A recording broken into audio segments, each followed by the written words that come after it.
მე-19 საუკუნის ქართულ მწერლობაში გაბატონებული სტერეოტიპების დამრღვევი და სიახლის ერთ-ერთი პირველი მაუწყებელი ბარბარე ჯორჯაძე გახდათ. ბარბარე ჯორჯაძე იყო ცნობილი ქართველი მწერლის რაფაელ ერისთავის და.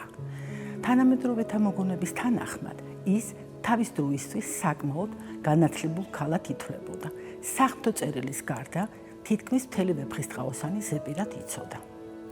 13 წლის ასაკში ბარბარე ერისთავი კახელთავად ზაქარია ჯორჯაძეს მიათხოვეს. მე ისეთი პატარა ბავშვი ვიყავ, ჯვარს რო გწერდნენ, თამაშობა მეკონაო, იხსენებდა მწერალი. დროთა განმავლობაში ზაქარია ჯორჯაძე გაღადაგდა. სამსახურის საქმეების გამო სახლში თითქმის არ იმყოფებოდა. ოჯახის გაწყოლის მთელი სიმძიმე ახალგაზრდა ქალს დააწვა მხრებს. ჩვენთვის გასაგებია ის გულის ტკივილი, რასაც ძმისადმი მიწელულ ბარათებში ვკითხულობთ. გაგონილა მაკაცის საქმე? 1 წელია კაპიკი არ გამოუგზავნია. რაც რამბება და ყველაფერი გავყიდე. ჯვრები მოგართვი და ძალიან სიკეთეს მიზამ, რომ გამიყიდო, თორემ ამ უპურობას და უშეშობას რა გადაურჩება. უკიდურესმა სიღატაკემ ოჯახი აიძულა, აყრილიყო და ლენქორანში გადასახლებულიყო. ზაქარია იქ გარდაიცვალა. მეუღლის გარდაცვალების შემდეგ ბარბარე ჯორჯაძეს გადაწყვეტილი ჰქონდა უსიამოვნო ცხოვრებას გაყროდა და მცხეთაში მწირად აღკვეცილიყო. მაგრამ მარტო დარჩენილმა დედამ სამშოს ვერ უღალატა. მწერალი ქალის ყოველი ჩამოსვლა დედაქალაქში მთელი საზოგადოების დიდ ინტერესს იწვევდა. ქალი თუ კაცი ყველა მადლობას მეუბნება. ერთი მეორეს თითით ჩემზე უჩვენებდა და დიდი პატივით მემიღეს. სიამაყით იხსენებდა ის. 1895 წელს ოჯახთან ერთად თბილისში ეტლით მიმავალი ბარბარე ჯორჯაძე ციმგობორის კალთებთან შეუძლოდ გახდა. კნეინას გულის ფრიალი აუტყდა, ბოლოს თავბრუ დაეხვა და გარდაიცვალა. ესე იუწყებოდა მისი გარდაცვალების შესახებ ქართული პრესა. ჯორჯაძემ ბედი ლიტერატურის ყველა ჟანრში ცადა. სისტემატურად ქვეყნდებოდა მისი პოეტური, პროზაული, დრამატული თხზულებები და კრიტიკული წერილები. იმ წლებში ქალი მწერლის შემოქმედების ასეთი მრავალფეროვნება ქართული საზოგადოებისათვის იშვიათი და პატივსაცემი მოვლენა იყო. ჯორჯაძე გახდა პირველი მწერალი ქალი, რომელიც პრესაში იბეჭდებოდა. ეს კი მართლაც საზოგადოებისათვის სასიამოვნო და მოულოდნელი აღმოჩნდა.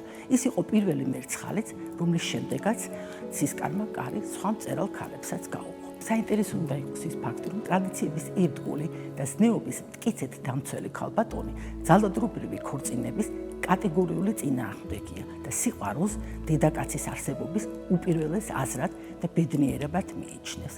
მწერლის თანამედროვეები მას ლეჩაქიან კონსერვატორს ეძახდნენ. მიუხედავად იმისა, რომ სწორედ ის იყო პირველი, ვინც ქალთა უფლებების დასაცავად ხმა აიმაღლა. წერილში ორიოდეს რიტყვა მაწილკაცების საყურადღებოდ მწერალი ქალი ღიად ცვამს გენდერულ საკითხს.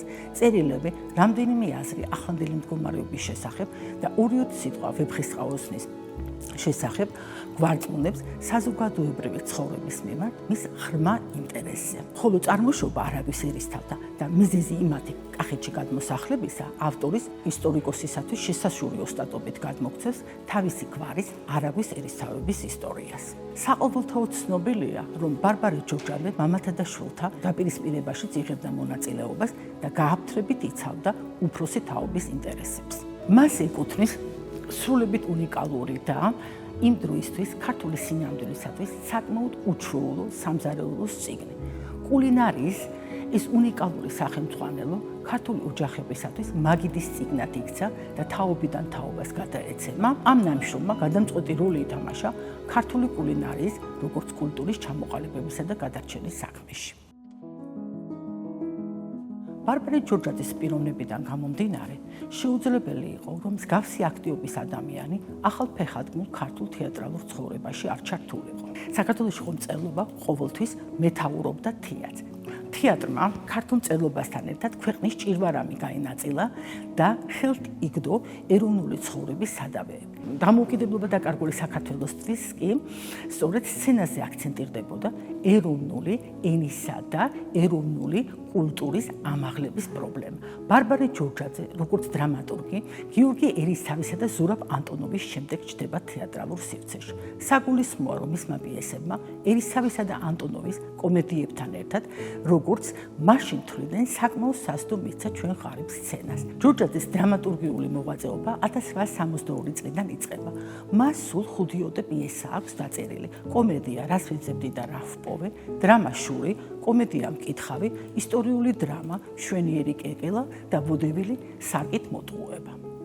წერალი ქარის დრამატული ტექსტებიდან გამოირჩევა კომედია რას ვეძებდი და რა ვპოვე და დრამა შური. აღნიშნული პიესები მიზნად ისახავდა ქართული ყოფითი რეალობის ყველასათვის ნაცნობი მოდელების შეულამაზებელ ჩვენებას.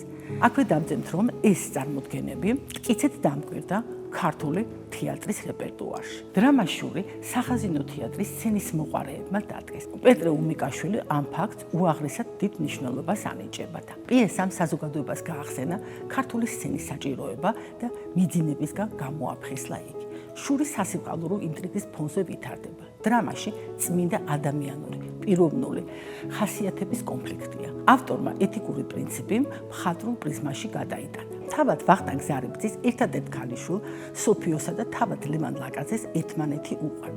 მათ სიყვარულს წინ ვახტანგის ოჯახში გასდელი უპოტრონო სიდონია აღუდგება, რომელსაც თავად უყვარს ლევან ლაკაძე. შურით დაბრმავებული სიდონია სათაურიც ამის დასტურია, ყველა ღონეს ხმარობს თავისი მიზნის მისაღწევად. ის სასიკვდილოდ იმეტებს სოფიოს და ვახტანგის ქონებასაც ებოდინება. საბოლოოდ მაინც სიკეთე იმარჯვებს. შურის სიუჟეტი სოციალურად დაწინაურებული და იერარქიის დაბალ საფეხურზე მდგმობი გმირების განწყობის გარშემო ტრიალებს. წერალი კონტრასტით ცდილობს სოფიოსა და სიდონიას სულებით განსხვავებული შინაგანი სამყაროს წარმოჩენას. შურში ადამიანის რაობა მჭიდროდ უკავშირდება მოვალეობისა და ზნეობის ცნებას. ჯურჯაძის მიზანი მორალის გამხსნელი ქმედების მხილება იმისა, რაც საფრთხეს უქმნის მაღალი მოწოდების სულიერებას. ავტორის აზრით, ბუნებით უანგარო და სათნო ადამიანები მანკიერ და სულიერად დაცემულ ადამიანებთან საერთოდ ენას ვერასდროს გამოძებნიან. ერთი სულიერი დეგრადაცია ყოველთვის მეორის უბედურებას იწვევს. ავტორის რწმენით, ანტიზნეობრივი ძალა მორალურ ადამიანს ვერაფრით ვერ მოერევა. სიყვარულის გაუხამსება კი ყოველთვის მარცხდება. უნდა გენახა წარმოდგენაზე რა ამბავი იყო. წერდა გახარებული ივანე კერესელიძე რაფიელ ერისთავს. თუ გადავხედავთ მე-19 საუკუნის ქართულ დრამატურგიას, დავინახავთ, რომ მასში ყველაზე განვითარებული ჟანრი კომედიაა. ამ ფაქტს ზუსტი ახსნა სანდრო ახმეტელმა მოუძებნა. ქართველი კაცის მონოხენი ბუნება, სიცილი და სიხალისე ერთგვარი ტრაგიკული ნიღაბია იმ ისტერიისა, სადაც ქართველი ხალხის მთელი ისტორიაა გამფენილი. სიცილი და ხარხარი უდიდესი პროტესტია. იმიტომაც მხიარულობს ქართველი, რომ უნდა თავისი ნამდვილი ტრაგიკული სულის ჩვენება. იქნებ არ სურს მტერს გაუმხილოს ცრემლი და მწუხარება. ან იქნებ მუდამ საბრძოლველად გამზადებულს არ სალია ტირილისათვის. 1865 წელს ჟურნალ ცისკარში დაიბეჭდა ჯორჯაძის სამოქმედებიანი კომედია რას ვეძებდი და რა ვპოვე.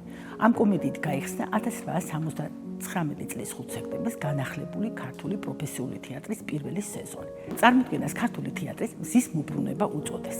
მისი მთავარი პერსონაჟი გაღატაკებული თავადი იულონ სიმირიძეა, რომლის მთელი ქონება ორი ტაფა, ქვაბი და შამფურები წარმოადგენს. იულონის ცოლი ლეკებს ყავთ გატაცებული. ამიტომაც სიმირიძეს მისი დაბრუნების იმედი აღარ აქვს და ტრაგიკული მდგომარეობიდან გამოსავალს თბილისში გამგზავრებასა და დიდარ სომხის ქალზე დაქორწინებაში ხედავს. მას თავისი წოდებრივი უპირატესობა, რწმენა და ყუდაბზიკობა ზნეობრივი არჩევნის წინაშე აყენებს. კომედიაში სიუჟეტური ხაზის განმამვითარებელი პროფესიონალი მაჭანკარი ქალი მაგთაღაა, რომელიც სიმირიძეს დიდარი სომხის შოვნაში ეხმარება. გაქნილი მაჭანკარი იულონს სხვა ქალს დაანახებს და მის მაგივრად მახინჯ და დაბერებულ შინაბერა ოსანა მესანთლოვას მიასაღებს. ოსანასა და იულონის ბედნიერება ხანმოკლე აღმოჩნდება. ცოლ-ქმარი მუდმივ ჩხუბშია. კომედიის დასასრულს იულონი იგებს, რომ მისი პირველი ცოლი არ მომკვდარა, ტყვეობიდან განთავისუფლდა და თავის ოჯახში დაბრუნდა. შვილმა რუსეთში ძალიან მდიდარი ქალი შეირთო. ესე იგი, ისიც მამის გზას დადგომია. სხვისი ქონების ხარჯზე სურს, რომ ცხოვრება მოიწყოს. ბარბარე ჯორჯაძე ხვდება, რომ ლიტერატურის ობიექტი ყოფითობა გამხდარა. ამაღლებულს მოკლებული ყოველდღიურობა. ჯორჯაძის ეპოქის თავადაზნაურობა ახალ ცხოვრებას ალბოს ვერ უღებდა. დროთა განმავლობაში სიზარმაცეში ქონებას კარგავდა, რომელსაც სომეხი ვაჭრები გადაიბარებდნენ ხოლმე. უსახსროდ და უსაქმოდ დარჩენილი ქართველობა მეტად დამამცირებელი ხერხით ცდილობს თავის გადაჩენას სომეხ ვაჭართა ქვრივებსა და ქალიშვილებზე ქორწინებით. ამას ადვილად ახერხებდნენ, რადგან თავის მხრივ გასათხოვარი სომხის შეუხედავი საპატარძლოები ქართველ კნეინებად გახდომას ოცნებობდნენ. ქართველები ვაჭრობას ჯერ არ კადრულობენ, ამ კასტის წარმომადგენლებსაც ქედმაღლულად უყურებენ, თუმცა მათი ქონებით სარგებლობას არ თაკილობენ. გერონტი ქიქოცის სიტყვები რომ მოვიშველიოთ, ხდება რაინდის გასობდაგრება, ანგარება და ტყუილი, ფული საშოვნელად და ფული მოტყუებისათვის. აი ამ ორ ცნების კიდეთა შორის მოთავსებულ რკალში ტრიალებენ კომედიის, რას ვეძებენ და რას პოვე გმირები. კომედიაში მძაფრი დრამატული და ფსიქოლოგიური კოლიზიაცაა ნაჩვენები. ეს არის გრძნობათა, ინტერესთა, გარემოებათა შეჯახება. ხას გასასმელია, რომ ერისთავთანაც და ანტონოვთანაც მსგავს კომიკურ პერსონაჟებთან გვაქვს საქმე. კოტრი ქართველი თავადები თავის გადასარჩენად მდიდარ სომეხ საცოლეებს ეძებენ. თუმცა მათგან განსხვავებით ჯორჯაძესთან უკვე შემდგარი ქორწილია ნაჩვენები. შეუღლების შემდეგ ავტორი ცოლ-ქმარს შორის არსებულ სასტიკ უთანხმოებასა და შეუთავსებლობაზე საუბრობს. მწერალ ქართან პირველად არის გამოყენებული მისტიფიკაციის ხერხი. საპატარძლოს ჩვენების ეპიზოდში სხვა ქალით ჩანაცვლება. ბარბარე ჯორჯაძემ ქართულ კომედიაში პირველმა გამოიყენა მაჭანკალი ქალის ნიღაბი. ერისთავთან და ანტონოვთანაც ამ როლში ყოველთვის მამაკაცები გვევლინებოდნენ. ქართული კრიტიკული აზრი თანხმდება, რომ ჯორჯაძის, ჭავჭავაძის, ცაგარელის, სუნდუკიანცის მაჭანკლები ერთმანეთს გვანან თავიანთი აზროვნებით, ნიღბით, მაგრამ ინდივიდუალური განსხვავებებიც გააჩნიათ. ვალერიან გუნიამ პირველმა შენიშნა ჯორჯაძის მაგთახასა და ცაგარელის ხანომას შორის ძალიან დიდი მსგავსება. მათ ერთნაირი ფრაზები, სიტყვები ჰქონდათ, მაგრამ განსხვავებით მაგთახასაგან ხანომა გაქნილი პროფესიონალი, კეთილი და მიმზიდველი უიმბასია, იუმორით ახსავსე ავკარგიანი ქალბატონი. ნიშანდობლივია, რომ ბარბარე ჯორჯაძის დრამატული ტექსტები ეპოქის ქართული საზოგადოების შეხედულებებისა და განწყობილების სრული შესატყვისია. ჯორჯაძე ხშირად ესწრებოდა თავისი პიესების დადგმას. რას ვეძებდი და რა ვპოვეს პრემიერისას, ოჯახის წევრების მოგონების თანახმად ავტორი კმაყოფილი დარჩენილა, რადგან სცენაზე ზედმიწევით ხორციელდებოდა თითოეული მისი ჩანაფიქრი. აქვე დავძენთ, რომ ორივე პიესა, რას ვეძებდი და რა ვპოვე, ბარბარეს ძმამ თავად საკმაოდ კარგმა დრამატურგმა რაფიელ ერისთავმა ჩაასწორა. საგულისხმოა 1882 წელს ბარბარე ჯორჯაძე როგორც მსახიობი მონაწილეობას იღებს განახლებული ქართული თეატრის წარმოდგენაში. მის არტისტულ ტალანტს მაშინდელი რეცენზენტები მაღალ შეფასებას არ აძლევენ, თუმცა თავისთავად ეს ფაქტი ძალზედ მნიშვნელოვანია. იმ ეპოქაში თეატრში ქალების თამაში გმირობად ითვლებოდა. ჯორჯაძე ყოველთვის დასცინოდა იმ ქალებს, ვინც გარკვეული დრომოჭმული შეხედულებების გამო სცენაზე გამოსვლას ერიდებოდნენ. მწერალი არა მარტო თვითონ თამაშობდა, არამედ ქალიშვილს მანანა ჯორჯაძესაც სპექტაკლებში მონაწილეობის უფლებას აძლევდა. მანანა ჯორჯაძეს დედის პიესაში რას ვეძებდი და რას ვპოვეში ოსანა მესანთლობის როლმა დიდი წარმატება მოუტანა. ბარბარე ჯორჯაძის დანარჩენი პიესები, მშვენიერი კეგელა, კომედია მკითხავი და ვოდეველი საკით მოტყუება ნაკლებ წარმატებული აღმოჩნდა. კომედია მკითხავი იმ დროისათვის საკმაოდ საჭიროა და საკითხს ეხება. ავტორი თავად წერდა, რომ კომედიაში გადმოცემული ამბავი კახეთის სოფელ საციხოში ნამდვილად მომხდარი ისტორია იყო. იმდროინდელი საზოგადოების ნაწილი ცრუგწმენას მოეცვა.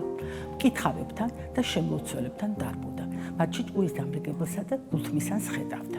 მკითხავებს ნიღაბს ამოფარებული ადამიანები განსაკუთრებული გავლენით სარგებლობდნენ, დაუღალავად ტარტალებდნენ და ხალხს უმოწყალოდ დარწმუნდნენ. რაც შეეხება მშვენიერ კეკელას, ის ისტორიული დრამაა. მოქმედება მე-17 საუკუნის საქართველოში მიმდინარეობს. მთავარი პერსონაჟი კეკელა სპარსელებისაგან ქვეყნის აუხრებას სიკვდილს ამჯობინებს. პიესა უფრო მელოდრამატული ხასიათისაა. დრამის შინაარსი ლეგენდიდანაა აღებული.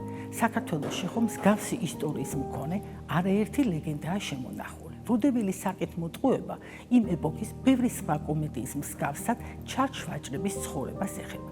მწერალი ქალის პიესების სიუჟეტი უმთავრესად საყოფაცხოვრებო არაგზე იყო აგებული.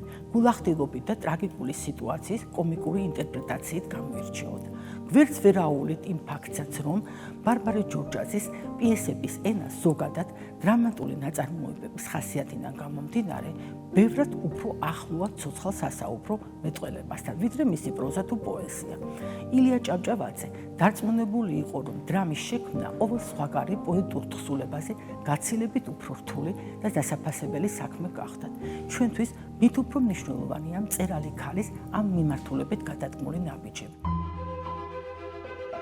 ბარბარე ჯურჯაძე იყო ის ხიდი, რომელზედაც ქართულმა თეატრმა უგზოობასა და ძნელბედობის დროს გადაიარა, წერდა გაზეთი დროება. სერგეი მესხის თვალსაზრისით კი ჯურჯაძის დრამატული ტექსტები გიორგი ერისთავის ეპოქის პიესებს არ ჩამოუვარდება და ზოგ მათგანს სჯობს კიდეც.